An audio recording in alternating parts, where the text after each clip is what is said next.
Hi, welcome everyone who's joining the webinar. We're going to let everyone come into the room and we'll get started in just a minute.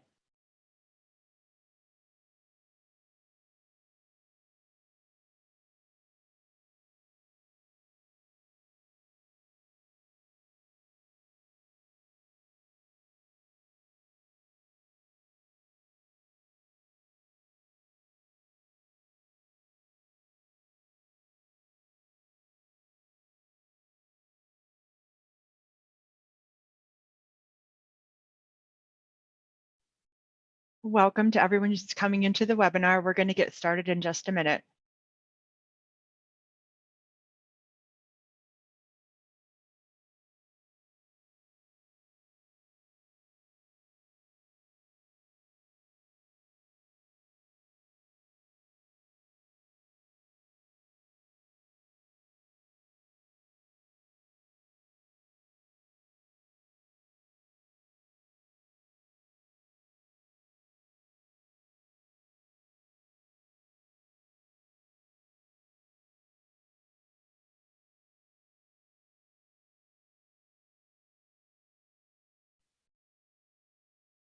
Okay, welcome everyone.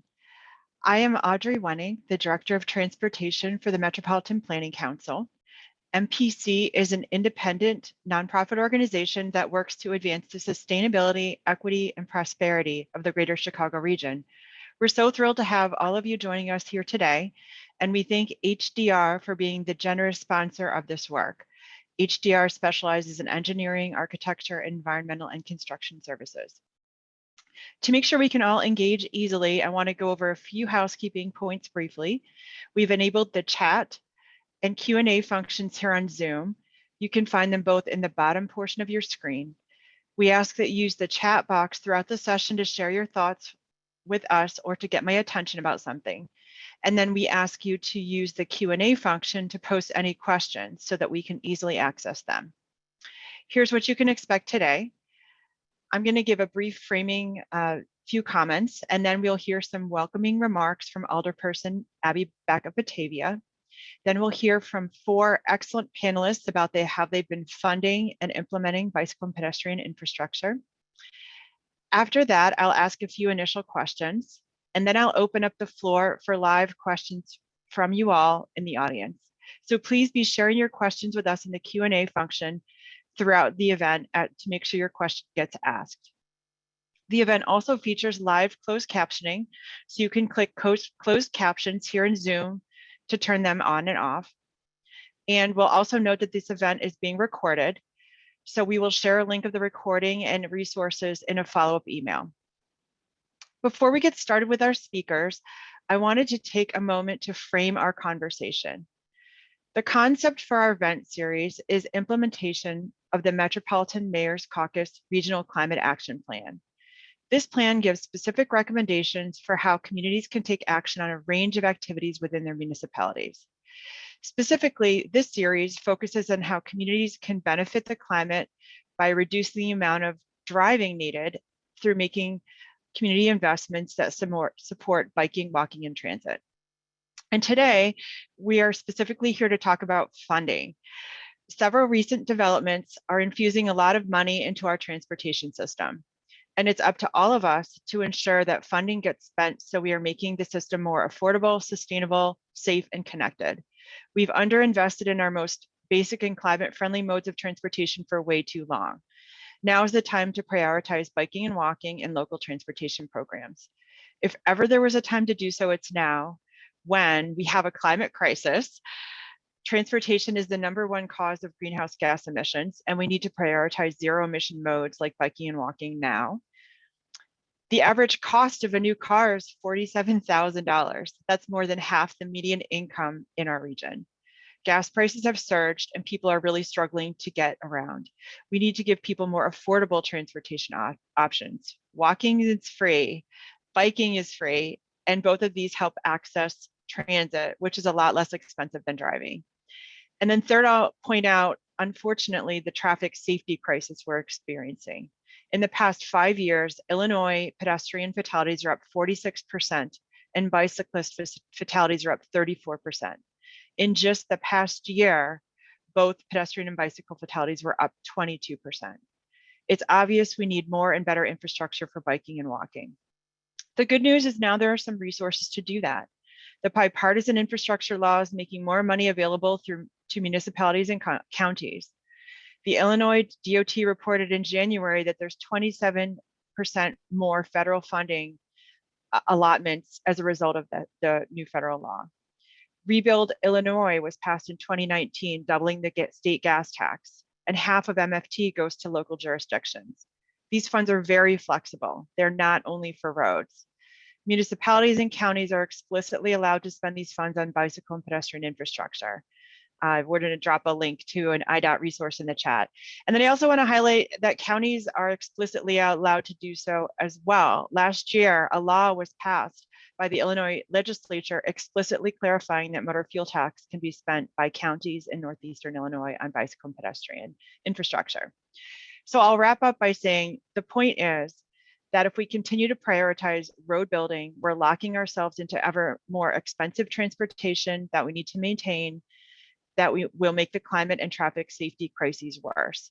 A solution to all of these crises is to make walking and biking easier and safer. If ever was there a time to take action, it's now.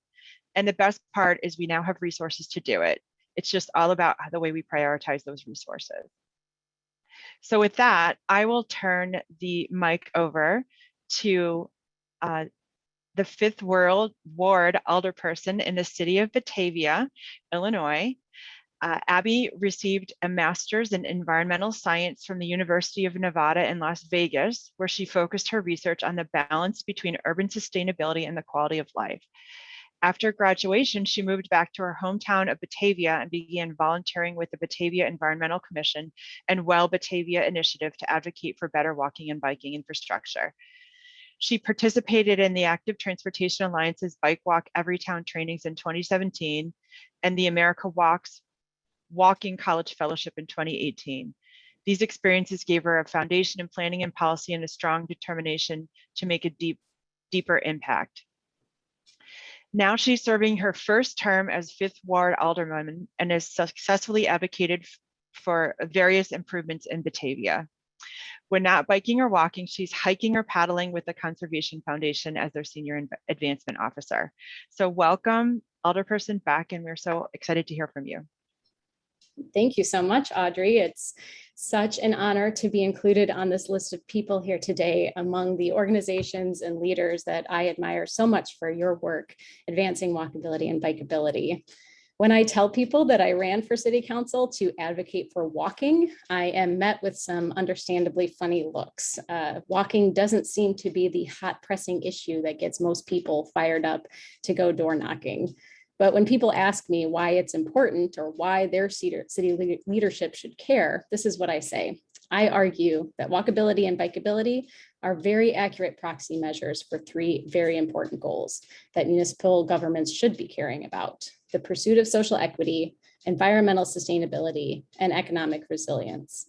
Social equity because owning a car should not be the ante that someone has to pay to participate in society. Whether someone is too young, too old, or physically unable or financially cannot afford to drive, they should still have access to daily needs. This came up in a recent debate we had in Batavia on whether it was appropriate to move our local food pantry from its central downtown location, where it has overgrown its facility, to the back of an industrial park, where it was disconnected from neighborhoods. There were no sidewalks, no bike lanes, no transit. And in a time when many people are facing that decision between buying food or buying gas. And second, on environmental sustainability, which is the focus of this series, as adopters of the Greenest Region Compact and the Climate Action Plan, thank you to Edith from the Metropolitan Mayor's Caucus, Batavia has made that commitment to addressing climate change and reducing our local emissions to hit the regional targets set forth in that plan.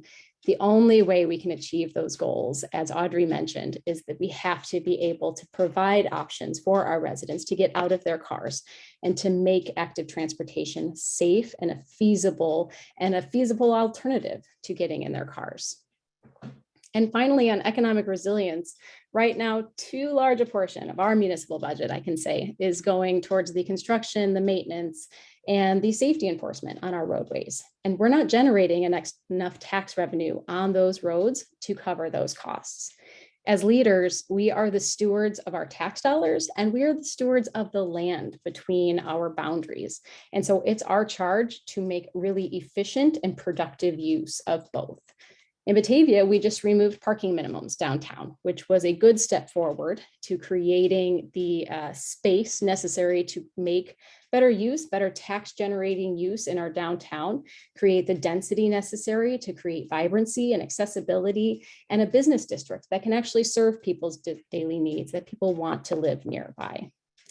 So even if walkability and bikeability are not currently a priority for your city leadership, social equity, environmental sustainability, and environmental or economic resilience absolutely should be. And I would argue that you can't achieve these goals without having a walkable or bikeable town. And what I have found as I complete my first term on city council is that that connection between those broader goals and active transportation is not necessarily clear to everyone in leadership. The default mindset is still that everyone has a car and everyone should drive.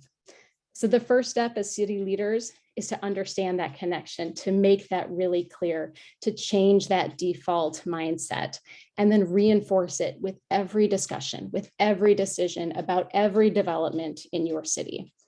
And as I remind myself, and I remind my fellow electeds and staff too, is that I know I won't live long enough to see the walkable or bikeable Batavia of my dreams.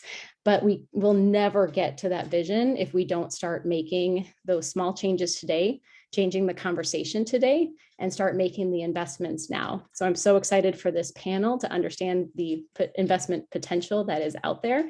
And thank you all so much for your interest and you're taking the time to learn about it too. Thank you. Thank you so much, Alderperson Beck.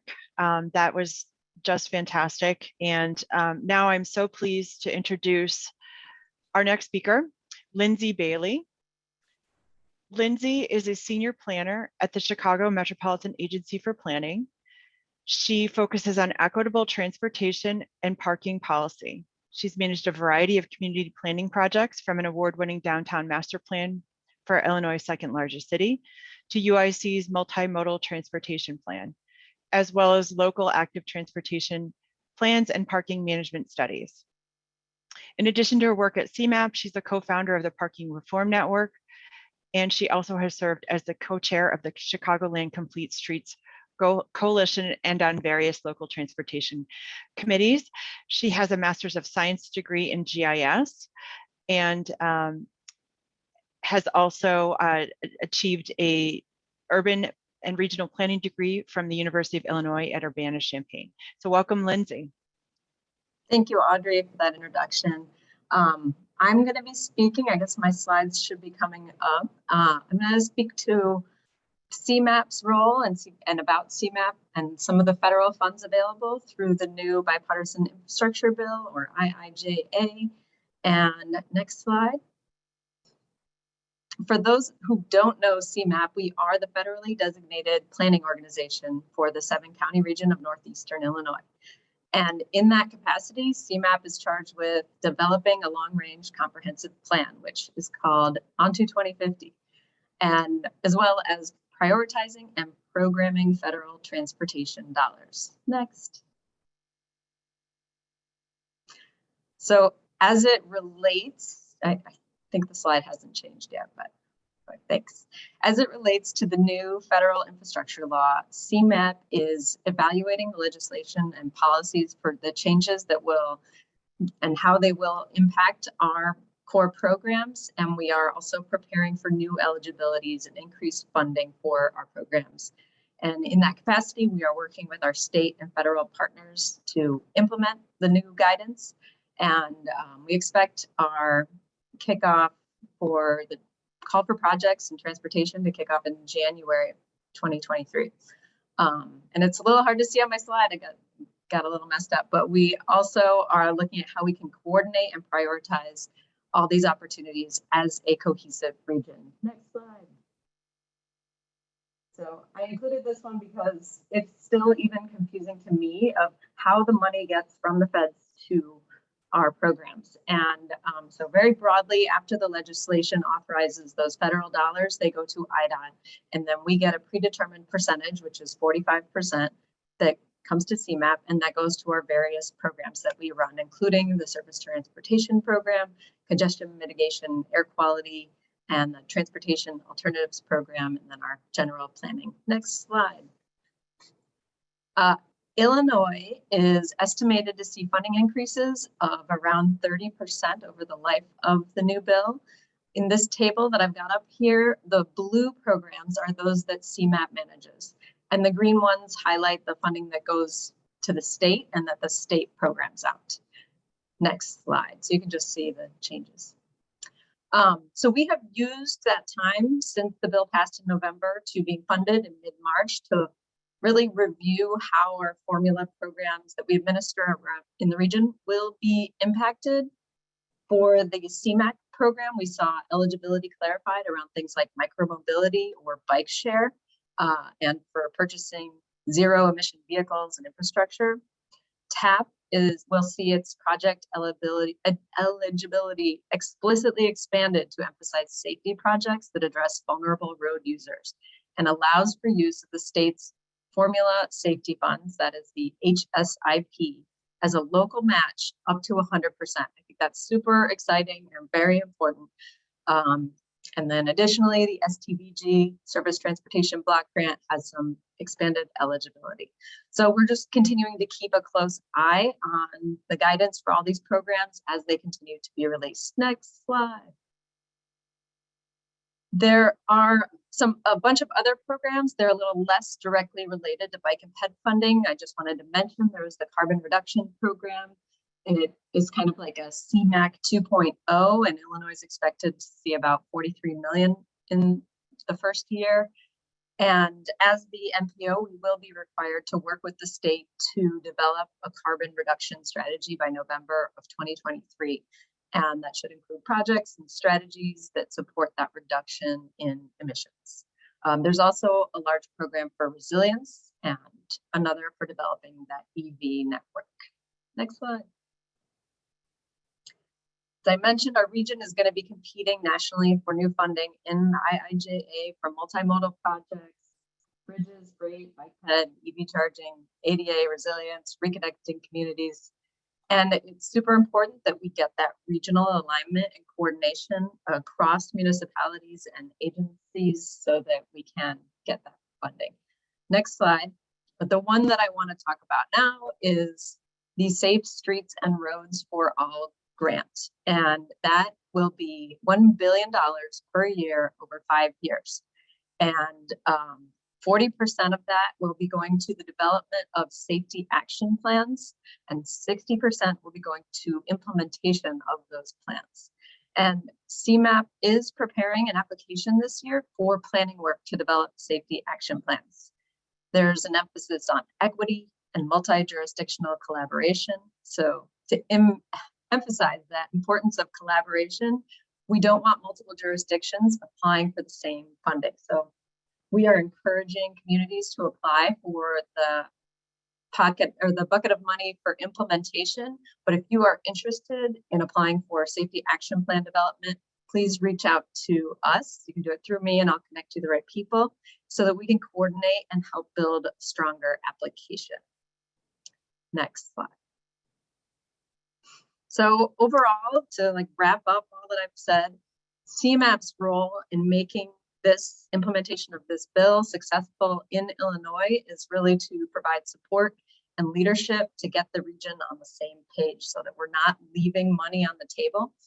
And like I said, if you're thinking about applying, please reach out to us, even if it's not for developing safety action plans, and we will coordinate with you and help you with that application. So thank you again, and we're super excited and also excited to hear what other folks have to say. There's a lot to unpack, and I only had a limited amount of time, so thanks again. Thanks so much, Lindsay. And I'll note, people probably see that the chat is on fire because we're just dumping tons and tons of links in there, including links to CMAP's website for their different programs. CMAP has a lot of information online, but I'd reiterate what Lindsay said in terms of reaching out to CMAP for help. It's a great organization, and there are a lot of staff that do local technical assistance. So thank you so much, Lindsay, for your presentation. And now I'm very pleased to present Maggie Cerwinski from the Active Transportation Alliance. She is an advocacy manager there and has been working in the transportation field for more than a decade. She works with advocates, decision makers, and municipal staff to improve walking, biking, and transit throughout the Chicagoland region. She organizes webinars, networking events, and advocacy training to help individuals and grassroots leaders understand key pedestrian and bicycle policy concepts and build strong, effective advocacy campaigns. She also works with communities to help staff implement their complete streets policies and active transportation plans and build capacity to better access state and federal funding. So welcome, Maggie. Thank you, Audrey, and hi, everyone. So today I want to speak a bit about the upcoming Illinois Transportation Enhancement Program funding opportunity. So you can go to the next slide. This is a funding opportunity. It's really our state's largest opportunity to fund walking, biking, and trail projects. And it comes around every 2 years. It is through the Illinois Department of Transportation. And it is a combination of both federal funding and state funding. So this year, it will have a total of $125 million available. In 2020, when the last cycle occurred, that was really when this grant increased its award amount. And in 2020, almost 100 projects were awarded funding across our state. And this is, I believe there was around $100 million available. So this is even more this year. So we're excited. We want to get the word out about Itep. So you can go to the next slide. And actually real quick, this grant opportunity is opening August 1st. So in a couple weeks, it'll be open for 2 months. So August 1st to September 30th. So this is the time to get yourself prepared if you're, or making sure your staff members in your community are aware of the Itep grant. So who's eligible to apply? So it needs to be a local entity with taxing authority. That could be a local government, a city, village, municipality, could be a county government, could be a school district, it could be a forest preserve, a park district, a transit agency, among others. And eligible projects, there are many types of eligible projects, but some highlights are pedestrian facilities. So that could be sidewalks, new sidewalks, paths, pedestrian signals, pedestrian crossings like crosswalks, refuge islands, and as well as bicycle facilities, so bike lanes, bike paths, bike routes, trails, as well as bike racks, as well as lighting, and then rails to trails projects. The next slide. So a few key points about that I just want to highlight as you're thinking about this grant and what types of projects you can apply for. So projects need to be serving a transportation need. They cannot be solely for recreation. So a project could provide both recreation and transportation, that's okay, but you really need to think about how can this project reach as many people as possible and connect to as many destinations as possible. And then again, your project can't be solely for recreation. So for example, a loop trail within a park would not qualify. Projects also cannot be for routine maintenance, such as restriping a bike lane, or cleaning up debris, or removing or repairing broken sidewalks or curbs. The cap for a project is $3 million per project. This is an increase from 2020. So previously it was $2 million. So this is $3 million, which is exciting that we'll perhaps see even larger projects. get funding. And then also this is a reimbursable program. So project sponsors must pay the initial costs upfront, and then will be reimbursed by IDOT as you submit paperwork throughout the process. Next slide. Oh, there's a photo of a sidewalk. Next slide. So a little bit of more detail about the local match. So what we're excited about the Itep program is 25% of funding has been set aside for high need communities. And there's also a sliding scale on the local match. So typically a grant will require the sponsor to pay 20% of the total project cost. But through Itep, depending on if you do qualify for as a high need community, based on a few factors, based on your community size, based on your total property tax base, based on your percent below poverty level and your median household income, you could end up paying nothing. So 0%, you don't have to pay any local match, 0% or 10% or the standard 20%. So next slide. And to help support communities around the state apply for Itep, we are partnering with, so Active Transportation Alliance is partnering with the Illinois Public Health Institute to help communities develop successful applications. And we're also partnering with IDOT on this. So we've got a 3-part webinar series.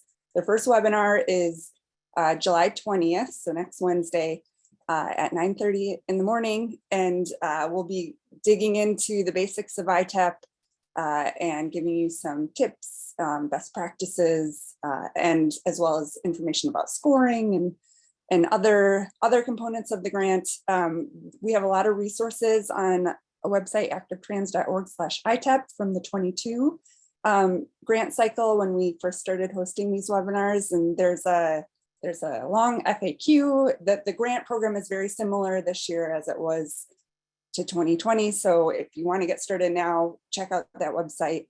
If you do have to prepare a cost estimate, engineering cost estimate when you apply. And if you are a community that is lower capacity, is higher need, and you need engineering support, we do have a list of engineering firm contacts that are willing to help as they are able. Communities develop a project scope and put together engineering cost estimates. So check out that website for resources. And next slide. And then this is, and you can scroll through. So this is just an outline of the different webinars so July 20th on Itep basics, project eligibility and best practices, August 14th or 24th on the scoring. We'll walk through the application and then we'll have IDOT staff there to answer questions you might have. And then September 14th, IDOT will be back to answer any questions. And then that again, the grant closes September 30th. So that's all I have. So I'll pass it back to Audrey. Thank you so much, Maggie. And I'm sure people are already registering for this event series. It couldn't be at a better time. And we just want to encourage folks that may not have ever applied for Itep before. Don't be scared. Maggie will help you. They'll walk through the process in their event series, so definitely attend it. And we also dropped a link to the engineering firms that can provide some pro bono assistance. And we really want to see all the communities in our region have access to these funds. So thanks so much, Maggie. And now we're going to turn it over to Laura Mcfadden, who is a transportation planner in the Cook County Department of Transportation. She works in the Strategic Planning and Policy Bureau, where she manages the Invest in Cook grant program and is part of the team working on Cook County's forthcoming bike and transit plans.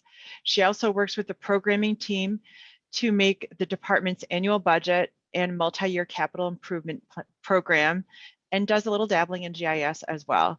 Her time at Cook County began as an applied data and governance fellow through Harris's International Innovation Corps, And following her fellowship in 2019, she was officially hired by the county and has been diving deeper into intersections of transportation policy, municipal finance, and economic development. So we're so happy to have you here, Laura, and take it away. Thank you so much, Audrey. We can hit next. Beautiful. This is perfect. The minimalist first slide is an Easter egg. As Audrey said, I'm Laura Mcfadden from the Cook County Department of Transportation and Highways. Essentially, the county approaches funding and building bike infrastructure with great enthusiasm. For those of you who don't know, investing in cycling infrastructure is fairly new for the county. In 2016, Cook County changed our department's name from the Department of Highways, full stop, to a Department of Transportation and Highways. We also started a Bureau for Strategic Transportation Planning and Policy Work and published our first long-range transportation plan in 75 years, Connecting Cook County. Previously, the county's investments were, as the name might have indicated, restricted primarily to roadway projects and maintenance work on or adjacent to county assets and properties. Changing that curb-to-curb pavement-focused mindset and the way we allocate funding has not come easy, but we're getting better at it every year. We are, as a department and as a county, we are limited in where we can freely install new cycling infrastructure given jurisdictional restrictions. But we make up for that in dedication to increasing our investments in local and regional priority cycling projects. Cook County has 134 municipalities with transportation infrastructure under local, state, and federal jurisdiction. DOTH has jurisdiction over only 531 of the over 12,000 miles of roadway throughout the county. And that's a big, and it's geographically spread throughout it. It is not a unified 531 mile connected network. As an umbrella unit of government, we are able to step back, take a bird's eye view, and identify projects where our interventions can make the most sense and have the most impact for the highest number of residents. Much like roadways, which have, given us our education and we're applying it now to cycling infrastructure. Cycling infrastructure often requires coordination across multiple sets of these jurisdictions. As you can see on the slide, bike infrastructure requires projects to be implemented across all different kinds of governments and communities. Cook County is used to navigating these cross-jurisdictional conversations and initiating projects between jurisdictions that might not have been identified by either community involved. And this is especially helpful for the smaller organizations or communities who aren't used to implementing transportation projects, such as the smaller local park districts, of which there are over 80 plus in the county, 80 plus park districts, not municipalities, park districts, and the Forest Preserve. As part of the ongoing implementation of Connecting Cook County, DOTH is currently working on our bike and transit plans. Those plans will further define how the county can make impactful investments to support multimodal travel, including cycling. And I'll get to the bike plan on a later slide, but next slide. Beautiful. Oh, two slides too far. Or I might have changed the order. No, it was okay. Go 2 slides forward. I'm sorry. I apparently changed the order locally. Invest in Cook grants are a way that DOTH invests significant resources in building bike facilities and funding bike projects in locations outside of our jurisdiction. The program facilitates increased multimodal transportation and is designed to ensure truly equitable and inclusive investments for innovative transportation projects across the county. And we truly do mean equitable. For example, in the first 5 years of the program, Invest in Cook has awarded over $14 million to bike and pedestrian projects, with over 50% of those funds going to high-need communities. High-need defined by CMAP as a cohort 3 or 4 community. Cohort 3 and 4 communities are not required to provide a match for their grants, whereas we do require cohort 1 and 2 communities, those low-need communities, to provide a dollar-for-dollar match. That's just one way we try to ensure the program is being as equitable with its investments as possible. Invest in Cook takes pride in the fact that we provide early phase funding for large, regionally significant projects that can help prepare those projects for state or federal funding for later project phases, such as construction, programs such as Itep or CMAC or STP. We also provide construction dollars to smaller projects that will substantially enhance the pedestrian and cycling environment locally. And this way they don't need to go through the federal funding process. They keep it simple, tight, local. It's important to note that Invest in Cook is funded through motor fuel tax dollars. Motor fuel tax, those collections are dependent on traffic levels and fuel consumption. In Cook County, because of our statutory allotment, we are able to both maintain our existing jurisdictional assets and take motor fuel tax dollars to then invest in expanding and enhancing our cycling and pedestrian networks. It's very exciting that we get to take money spent on gas and then implement and innovate for bikes.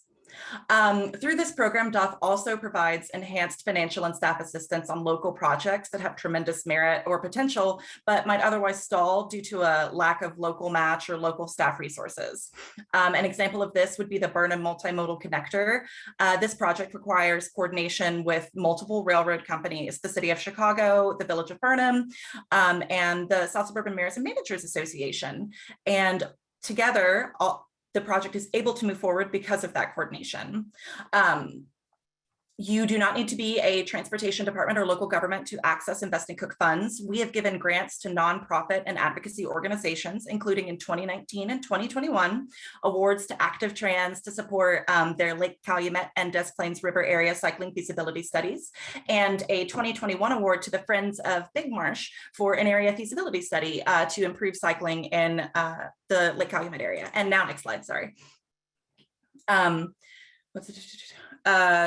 This map is a draft map that's going to be in the Cook County Bike Plan that shows existing and planned low stress and cycling infrastructure across the county. This isn't an exhaustive map showing all cycling infrastructure. It's mainly meant to be illustrative of where we have identified clear network gaps in difficult to fill places. Note how the awards to non-government entities mentioned on the last slide are addressing some of those difficult to fill gaps. It's so great that we have these advocacy agencies able to come in and just take the reins and move things forward. It's lovely.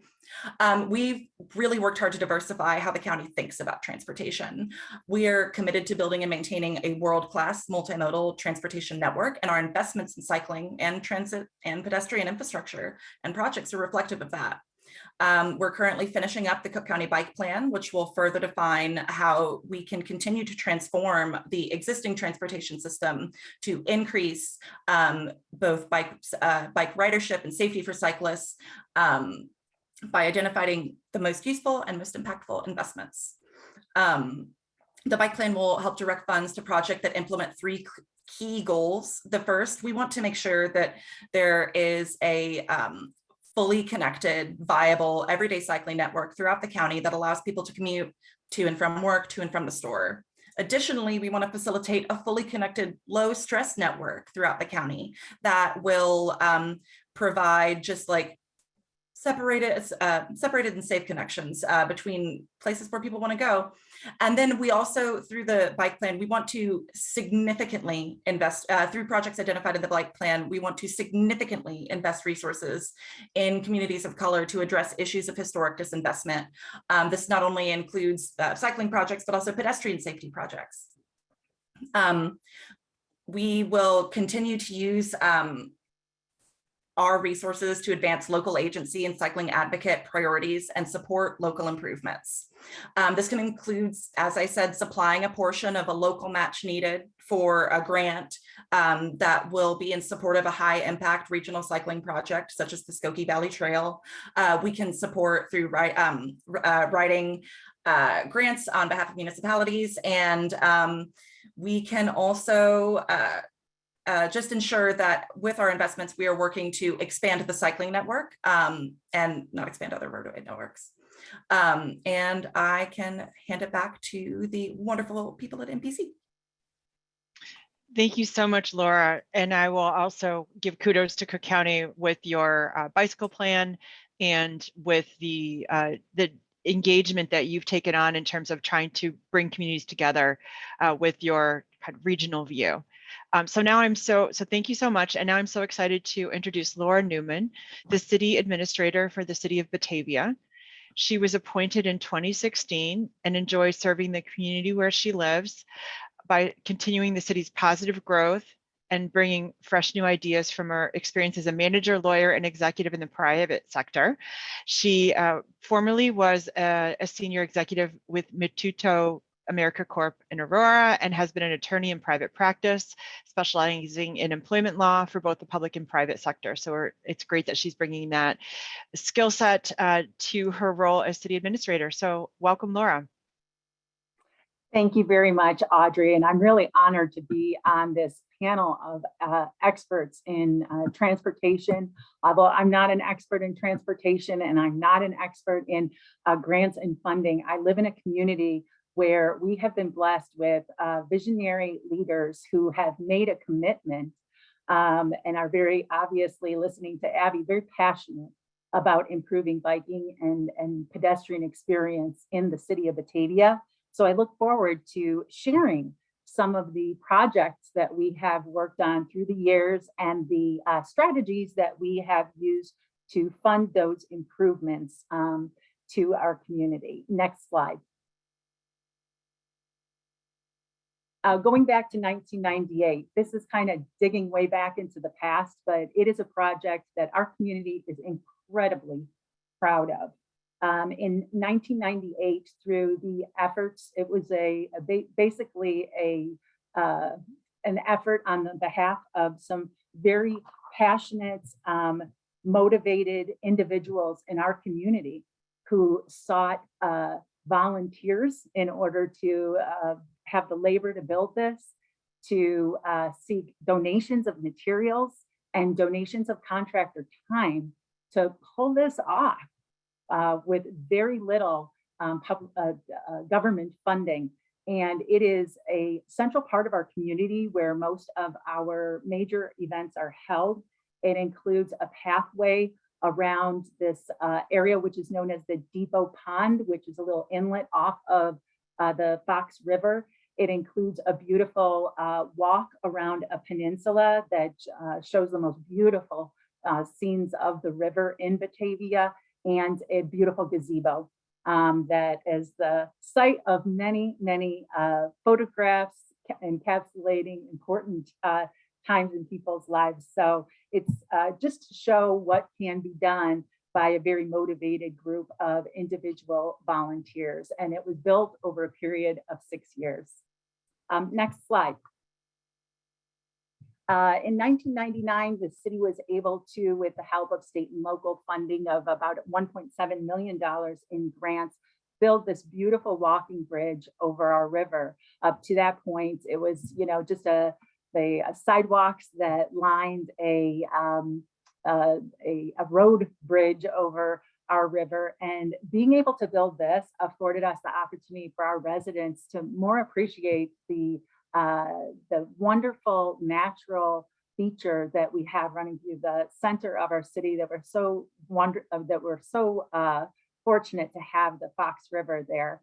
But in addition to that, we were able to extend the bike path on the east side of the river. It's one of the things that Batavia is very proud of, that we have bike path on both the east side and the west side of the river, which is kind of unusual up and down that stretch. So we are very glad we were able to do that. But, I'd be remiss if I didn't point out that there are more improvements that could be made to that particular trail connection, because looking forward on this bridge, when you get to the end of it, in order to get down to the trail, there are stairs.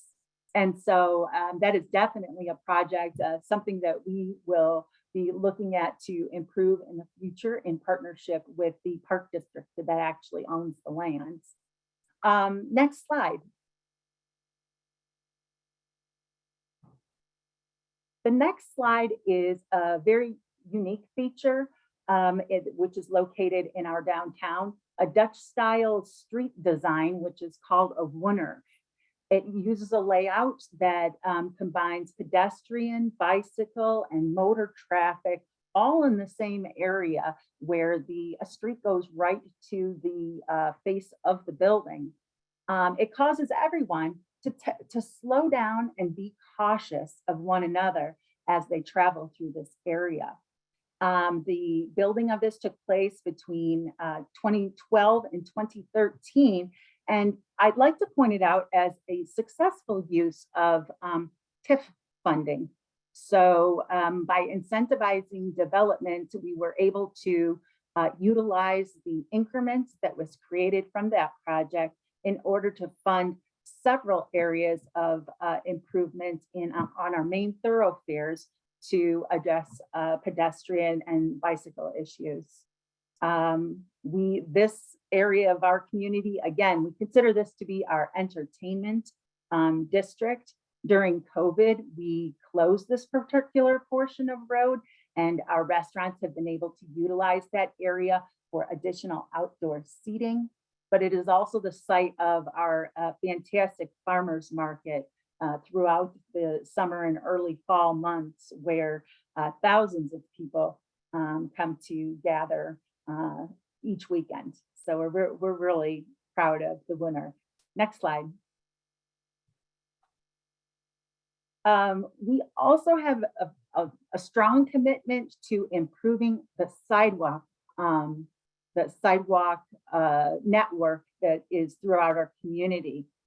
We've been able to utilize Safe Routes to School funding in order to improve in the areas around our public schools. We collaborate with the school district to find out which areas are a priority for us to address in that regard.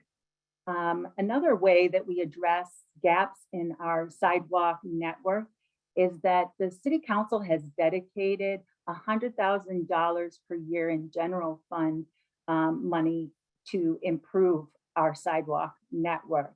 We prioritize areas where there are gaps or there are no sidewalks and aim to have at least sidewalk on one side of the street.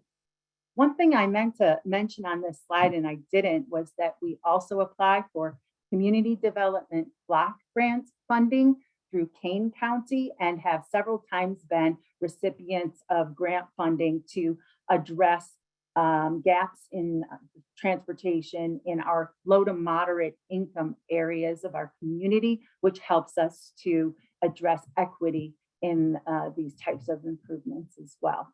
Next slide.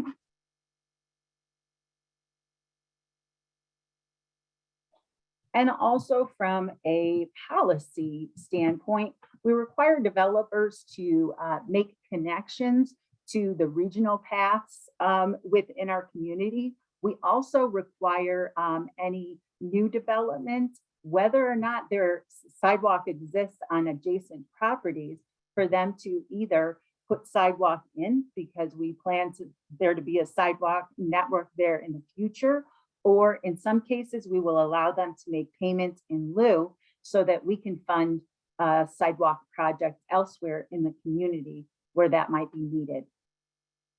And next slide.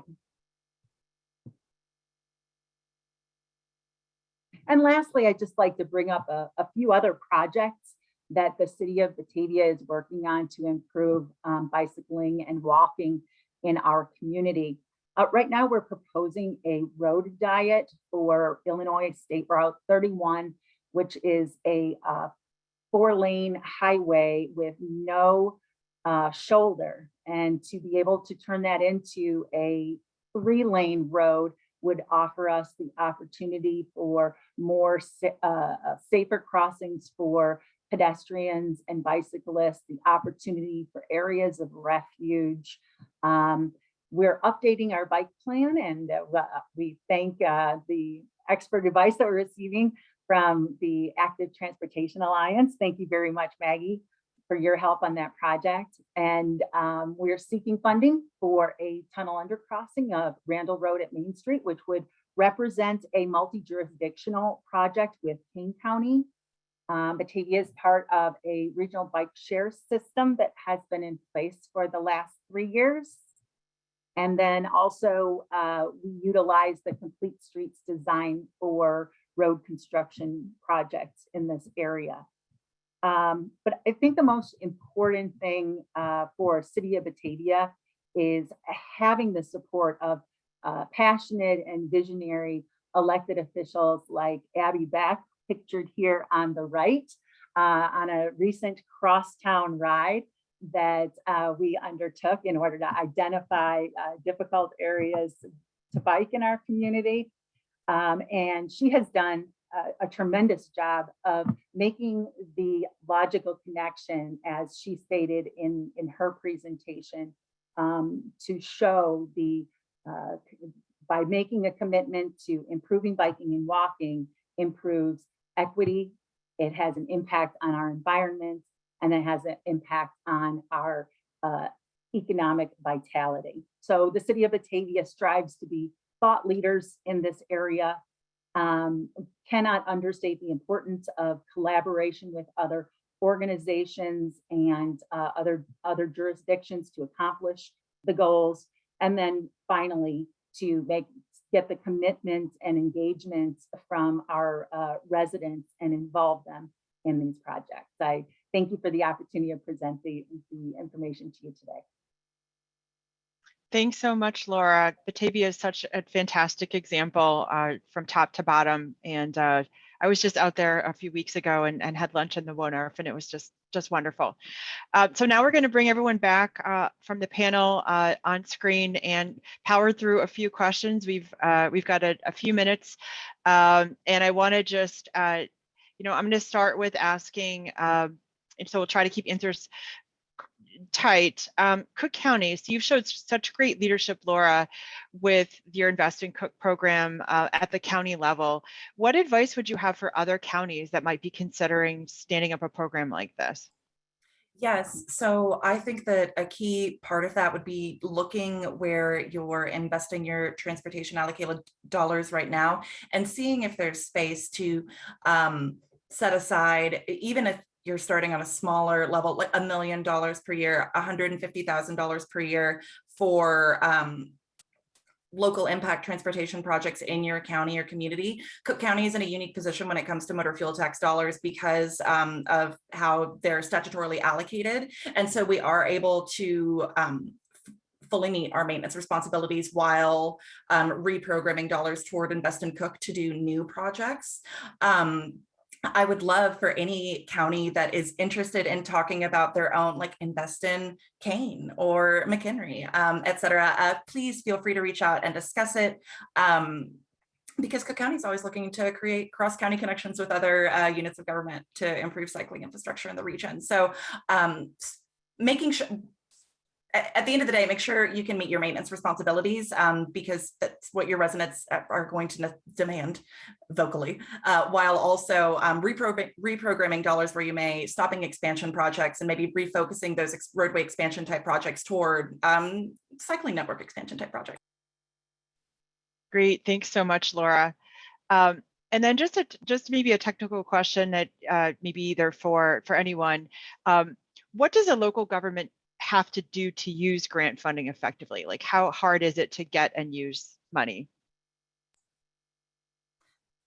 This is something we've approached with Invest in Cook, given the capacity issues. I don't want to hop in if anyone else has a question. Go ahead real quick, and then maybe Laura Newman.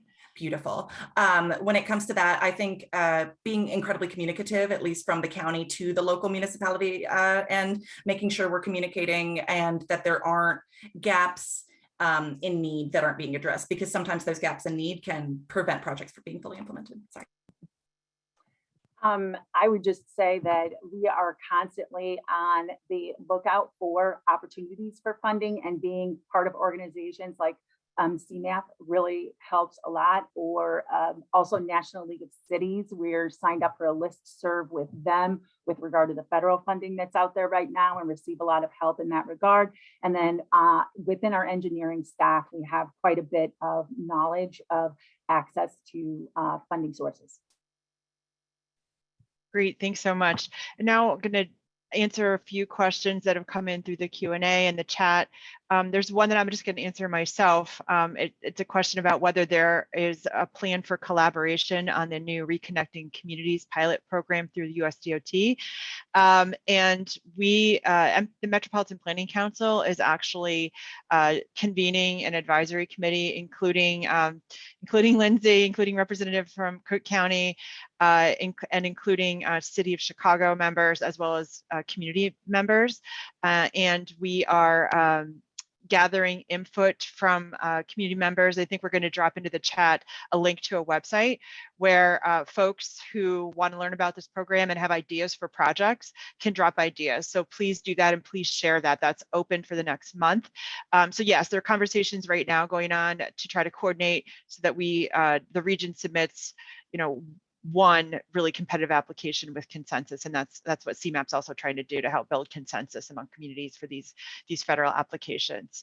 All right, another question that was asked was, which was is being answered in the chat, is whether an Aldermanic office could apply for ITEP, or do they have to have? Does this municipality have to apply? So I don't know if Maggie, you want to mention what your answer is. I can briefly speak to that, but you would need to work with the city or taxing authority. That you can help the city apply, but the taxing authority has to guarantee that matching funds are available to carry out the project. Great. And this is another one that might be for you, Maggie. There was a question about whether there's work being done on bicycle access to Big Marsh from the Lakefront Trail. I think Active Trans is working on projects in that area. Yeah, we're very interested in that area and making sure different destinations are connected. We worked on a feasibility study thanks to the Invest in Cook grant to look at a bridge that could go connect the Pullman National Monument to Big Marsh, and Friends of Big Marsh is also looking at other connections to the surrounding area. So there's a lot going on with there, and I think right now it's like the pursuit of finding funding for the idea is ongoing right now. Thanks.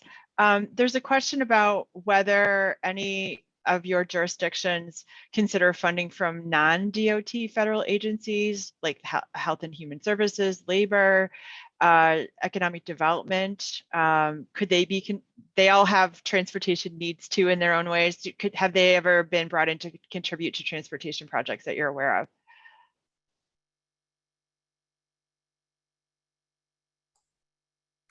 So for the county, we have worked with our Bureau of Economic Development to deploy CDBG dollars, which are community development block grants. And I think those are from the Department of Housing and Urban Development. And we've also considered funds from the Department of Commerce through their Economic Development Administration. And I think Batavia also would know. Same, the CDBG grant, and just some of the other example, like utilizing TIF and applying those to pedestrian and bicycling amenities. Great. There's a comment about including folks from environmental justice communities or Indigenous people. Is there a committee of folks that are working on racial equity? And there actually is a great effort going on in Chicago. I'm not sure if folks have heard of the Transportation Equity Network, which is a group of community-based organizations. It's a network that's led by 3 people of color and has over 40 community-based organizations throughout the region. The committee that I mentioned about reconnecting communities has members of 10, the Transportation Equity Network, sitting on them, and they are being accessed for a lot of work by CMAP and Active Trans and Cook County. So that's a new structure that seems to be working well, and encourage folks to look into that group.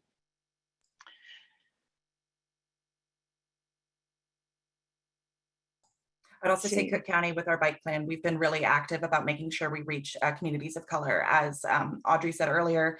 And also through 10, we have, through the bike plan, sought out as many community perspectives as possible. Great. And then I think there's a final question is, are IDOT capacity issues holding up any funds or projects? So how does, IDOT's a huge agency, capacity is often a challenge at large public agencies. How has that, is that an issue with ITEP or other types of projects, maybe the CMAP or Active Trans, if you have any thoughts? For City of Batavia, it is holding up the road diet program moving forward. When we submitted our last report to them, and they said the soonest that they would be able to get back to us would be 6 weeks. And it's no, and I mean, no disrespect to them. It's just a lack of resources that they have in order to be able to address it. Yeah, I think there's definitely capacity issues and many, like at the state level, county, local level, that everyone, a lot of agencies are dealing with. That's part of the reason why Active Trans got involved in the Itep webinar series to provide more capacity and make sure we can support more communities and work with IDOT to get the word out. Yes, it would be great if all of these agencies could hire more staff specifically for walking and biking to advance these projects to a greater extent. Yeah, great. And on that note, I mean, I think the way we allocate our public resources, it does show what our priorities are, just in general. So that's a great point to close on. So I want to just thank everyone. We're at time. Time has flown. So much good information. I want to thank all our expert panelists for joining us today. This is a great conversation. I'm sure we could have gone on a lot longer. We also want to thank HDR for being our generous sponsor for helping this event to have occurred. Please make sure to register for some of our upcoming MPC events in this series, this 5-part series. This is the 3rd event. We have 2 more coming up. One which includes a walking tour in Brookfield, Illinois on August 12th. So you could go to our website to register. And I want to remind everyone that a link to this recording and to the slides will be available and circulated via email to everyone who registered for this event. We'll also include links to all the things we dropped into the chat. So we'll send you that so you don't have to go crazy trying to copy them out of the chat. So thanks so much for joining us today and have a great rest of your day.